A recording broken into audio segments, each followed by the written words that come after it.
questions today about just when and how the White House counterterrorism advisor knew about an al-Qaeda plot to hide explosives in underwear. Michael Isokoff, investigative reporter for Newsweek magazine and an MSNBC contributor, has some exclusive reporting on his declassified blog. Michael, what have you got? Well, as we reported over the weekend, John Brennan, the president's counterterrorism advisor, had been briefed in October at the White House by Prince Mohammed bin Nayef, the Saudi Arabia's top counterterrorism official, about an assassination attempt against him in late August by an operative from al-Qaeda in Yemen. And in that assassination attempt, the operative was able to bypass security by disguising PETN explosives on his body. Originally, the Saudis thought it was in his anal cavity. In fact, they later told Brennan at the White House in October that it was, they believed it was sewn into his underwear. That's, of course, precisely the same technique that was used. Now, David Gregory asked Brennan about this yesterday on Meet the Press, and Brennan's point was that airport issues, a possible airliner attack was not used, was not in play. Let's play a little bit about that. Sure. Let me ask you to respond.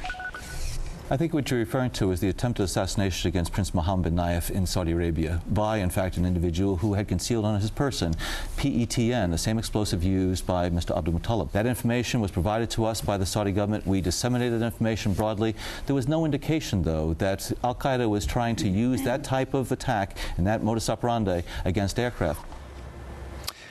Brennan appears to be referring to saying there was no specific intelligence that they were about to use that attack, that technique against aircraft. But in fact, the possibility that they would use such a technique against aircraft was widely discussed and distributed. In fact, Stratfor, the very widely known private intelligence service used by many companies and government agencies, published on its website on September 2nd, just days after the Nayef attack, an analysis calling attention to this tactical innovation by al-Qaeda, specifically saying this could be used against civilian aircraft and it would have a catastrophic result if it did.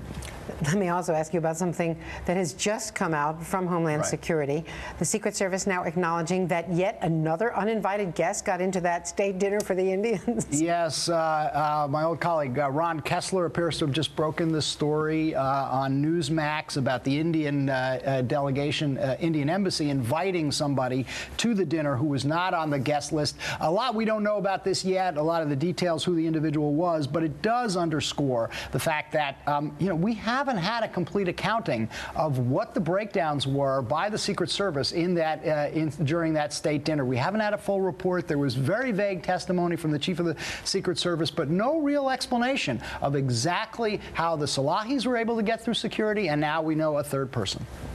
To be continued. Michael Isokoff. And read more of Michael's declassified blog at newsweek.com.